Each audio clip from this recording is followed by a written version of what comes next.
Hi, my name is Sam Johnson and I am a voice teacher. Today I will be reacting to and analyzing O Come, Emmanuel by Maverick City Music featuring Naomi Raine and Nate Moore. I wrote a book about how to sing better. I would love for you to read it. It's called Open Your Mouth, Learn How to Sing, and there's a link in the description.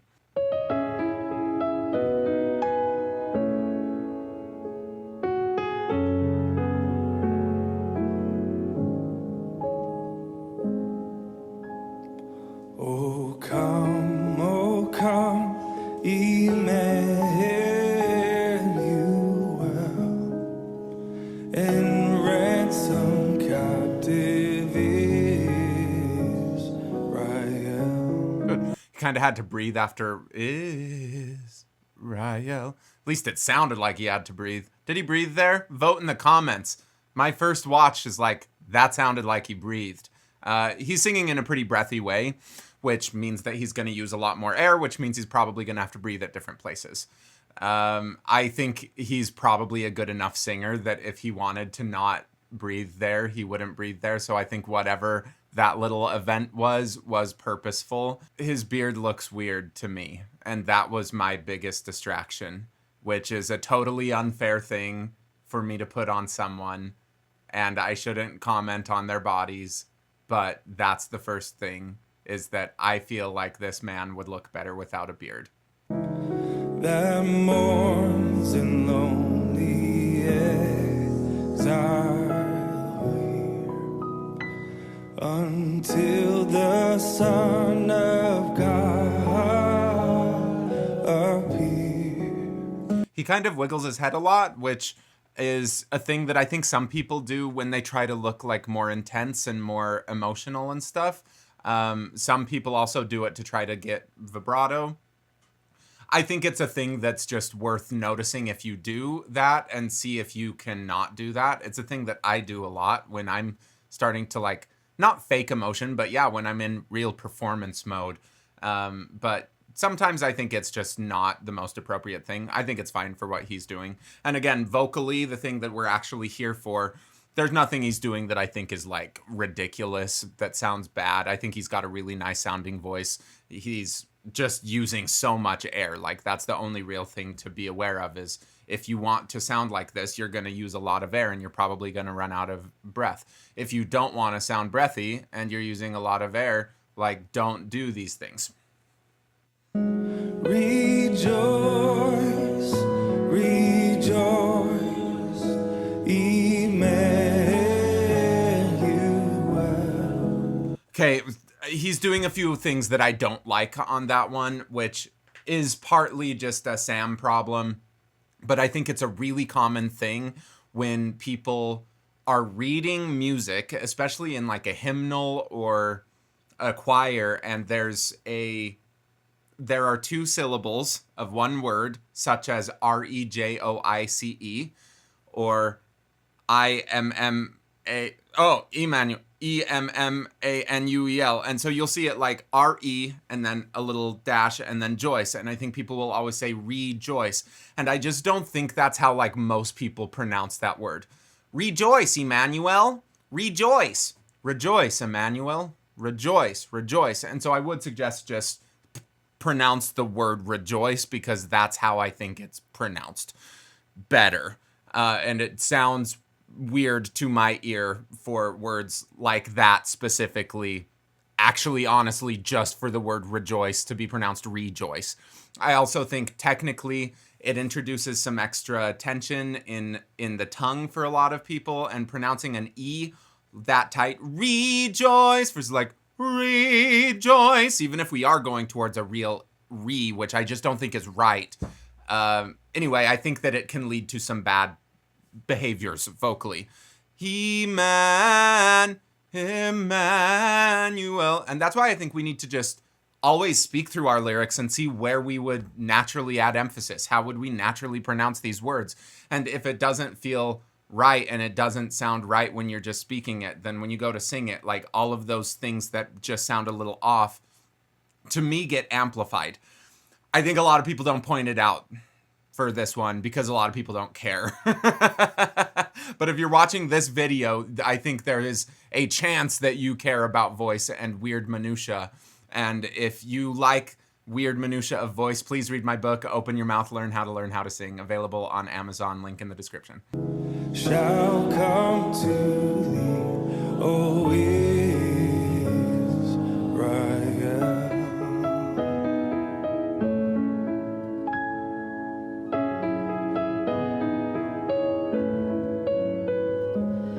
Oh, come thou day spring, come and cheer. So she uses tremendously less air than the first guy, who I am assuming is Nate Moore.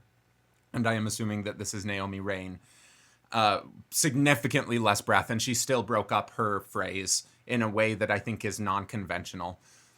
In general, I really suggest finding where you would naturally breathe. So, oh come, da da, to me just isn't where you would naturally breathe when saying that word, that line. But if you just speak through that line, you will probably breathe in a different place. Let's rewind and listen to that part just for a second, listening just for where she's breathing. Oh, come thou day spring, come and cheer. So I guess it can make sense. So come thou, what is it, day spring? Come and cheer. But to me, I don't know. Yeah, that one works. That one actually works. I'm wrong. That one works totally fine. But there was something about what she did with that it made me think that it was unintentional, that maybe she forgot she was taking a breath there. She forgot she was doing a pause there. Something felt funky about that part for me. But again, everyone's going to get a totally different experience when watching something like that. And I'm in a critical mode today. I'm being kind of a hater. And, maybe I should practice turning that off. Our spirits by thine advent here. Yeah. With those ones after thine and after advent, I just think that's excessive. I don't think that it adds anything really musical. I think it just makes people sound a little bit more amateur. And she's doing so much other stuff that's just beautiful, really, really good singing, that to me, that's kind of a shame. And I think that, to make it fit Sam Johnson aesthetics, which is and should always be the most important thing when preparing a song, yeah, just sing through that line without the breath. Disperse the gloomy clouds of night, It's just distracting to me. and death's dark shadows put to flight. Yeah. So the first one I think was fine because texturally it made sense. The rest of them texturally don't make sense to me. And the fact that it's a pattern between all of them shows insecure breath management or just thoughtlessness about what breathing in these areas would do. Oh, come thou King of David, come. Yeah, she sounds so good though. Like the quality of her voice is beautiful. When she goes to that day, the kind of narrow day is really, really helpful. And it's how you would actually speak that word, David. But I think a lot of people, because it jumps up, oh, come thou son of day, they kind of open more as they start going up, rather than letting it just be the same sort of thing, day. The other thing that some people would do is, while trying to keep it the same, maybe their larynx would rise, which would make it different. Day, day, day is kind of that place in the middle where we're trying to keep the tongue in the same position, trying to keep the same overall quality of sound. And so we have to add a little bit of hootiness to keep the larynx down so that everything can be the same. And I think she does that perfectly, to the point where it doesn't sound like she's adding hootiness, right? It just sounds like the same voice as she goes between those two notes. And open wide our heavenly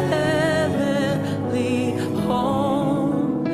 Make safe the way that leads on high, and close the paths of misery. Yeah, I'm sorry. It's just the breathing is so distracting for me that it's hard for me to appreciate everything else. And again, that is definitely a me problem. I know that there are a lot of people who really like this version of the song, this performance, and I like a lot about it. I am just so distracted by that one thing, and that's one of the wonderful blessings of being obsessive about something. Rejoice, rejoice, Emmanuel, how come to thee, O Israel.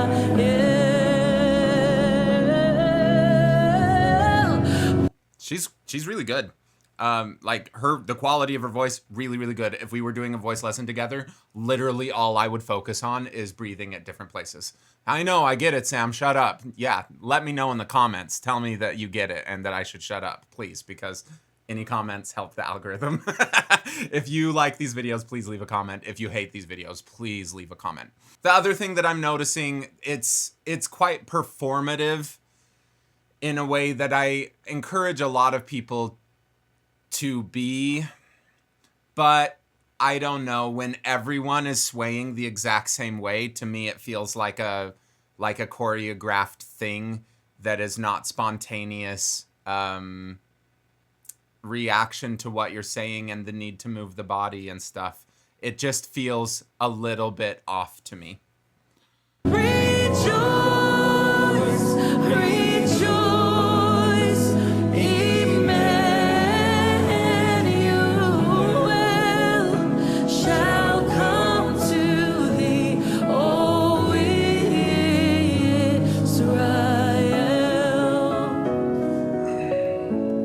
I'm not going to talk about the way she says Israel on this podcast. This is a podcast now, because apparently I just said that it is.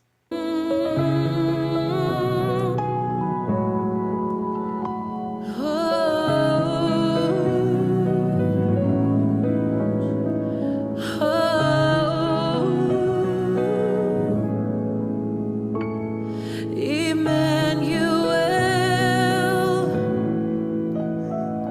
you're here with us. Good. I like how she narrowed her vowel on us. You're here with us. More than us. Emmanuel, you're here with us. Oh, Emmanuel, you're here with us. I'm just a hater today. That's a me problem. And I think that when you are singing, it's important to recognize that there are haters out there. There are people who are in a bad mood. There are people who just don't like the kind of music that you sing. There are people who think that Ariana Grande can't sing. There are just a lot of haters out there. And we shouldn't care about that. Like, we just shouldn't care, because some things are not for everyone. And this performance is not meant for me.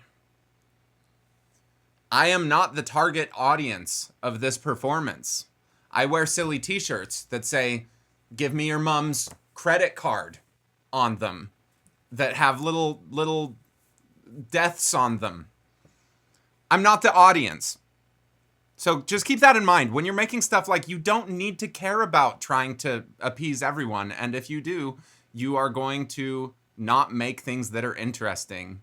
I say as I am trying to preempt any mean comments that people leave. And it's like, yeah, that's fair too. Like, it's fair to have a reaction when people say that they are not, like, really into a thing that you like. That's fair. I think it's silly. And that it gives you a chance to, like, observe those emotions come up and be like, why am I so mad that this stranger doesn't like this thing that I like? Why am I so mad about that? And maybe let yourself sit with it rather than lash out. And I will admit that I'm one of the kinds of people who generally will lash back out and try to be defensive rather than just sitting with that reaction of, like, why am I mad that this other person feels this way? And I try to be really respectful when I disagree or when I dislike something. And I'm not saying I totally dislike this. It just doesn't fit my preference every single time. And it isn't the content that I think is going to move me in the same way that some other content will move me. She's a really good singer. The way that she's vocalizing, really, really good. I think it makes a ton of sense for it to connect with a lot of people. Emmanuel, all the promise has been fulfilled. You're here with us. Oh, Emmanuel. I love that. I mean, I still don't love that she went to Emmanuel. Oh, Emmanuel. I would prefer that, but again, that's another thing that I'm wrong about, right? Like, there are so many people who say Emmanuel and they don't care at all. And if you like how that sounds more and you're a music director, like, go for it. You're wrong, but go for it.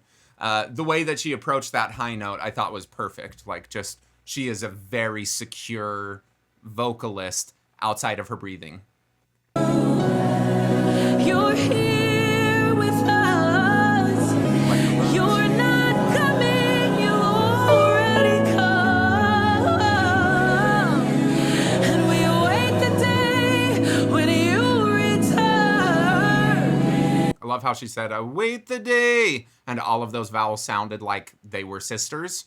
Yeah, await the day. Where maybe if you were going, await the day, then it feels more like making sausage links. Await the day, await the day. I think just works better, sounds better. And all your glory and all your splendor, Emmanuel, you are here with us. Oh, Emmanuel. So she's not doing anything that's like spectacularly high. She's going up to the C sharp over and over and over again, but she's doing it in a way that makes me feel like if she needed to go higher, that she'd be able to. I'm not scared about how she's approaching any of this. It sounds very secure, which I think would let people focus more on the content that she's saying, the content of her words, not the character of her voice. You're here with us. You're here with us. So rejoice, rejoice, Emmanuel. Same thing there. On the you actually hear the vowel modification. I think it's more of a passive vowel modification where by keeping her vocal tract the same as she goes up, the sound quality changes a little bit versus an active vowel modification, which would be trying to make you sound more like Emmanuel as you go higher. And sometimes to find the passive vowel modification, it's important to be able to do the active vowel modification because otherwise you won't. It's really difficult to keep the vocal tract the same as the pitch moves around. And sometimes like making that modification on purpose actually encourages it to stay more the same. Has come to thee, O Israel.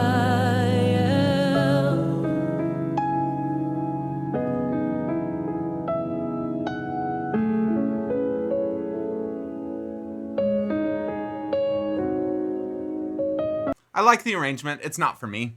The performance is not for me. I really love this song. I've taught this song like 5 times in the last 2 weeks, and I really am excited every time that I'm able to work on it with someone. And I know that it just means a lot to some people, and people express themselves differently when things mean a lot to them. I think it's more important for you to feel authentic and show that to people than to try to fit any sort of aesthetic that some people might feel. I guess I just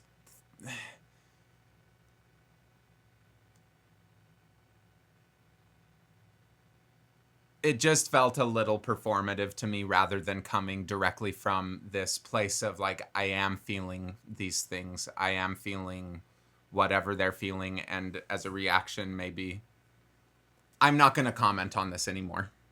because it does not matter that I feel the way that I feel about these things. And I don't think that anyone should care what I feel about this. If this connected to you and you felt like it was authentic, that's awesome.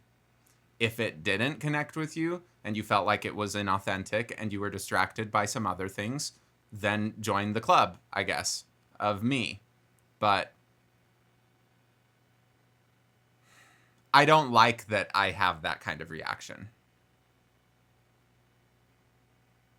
Because to me, it feels judgmental and it feels just a little bit wrong and mean.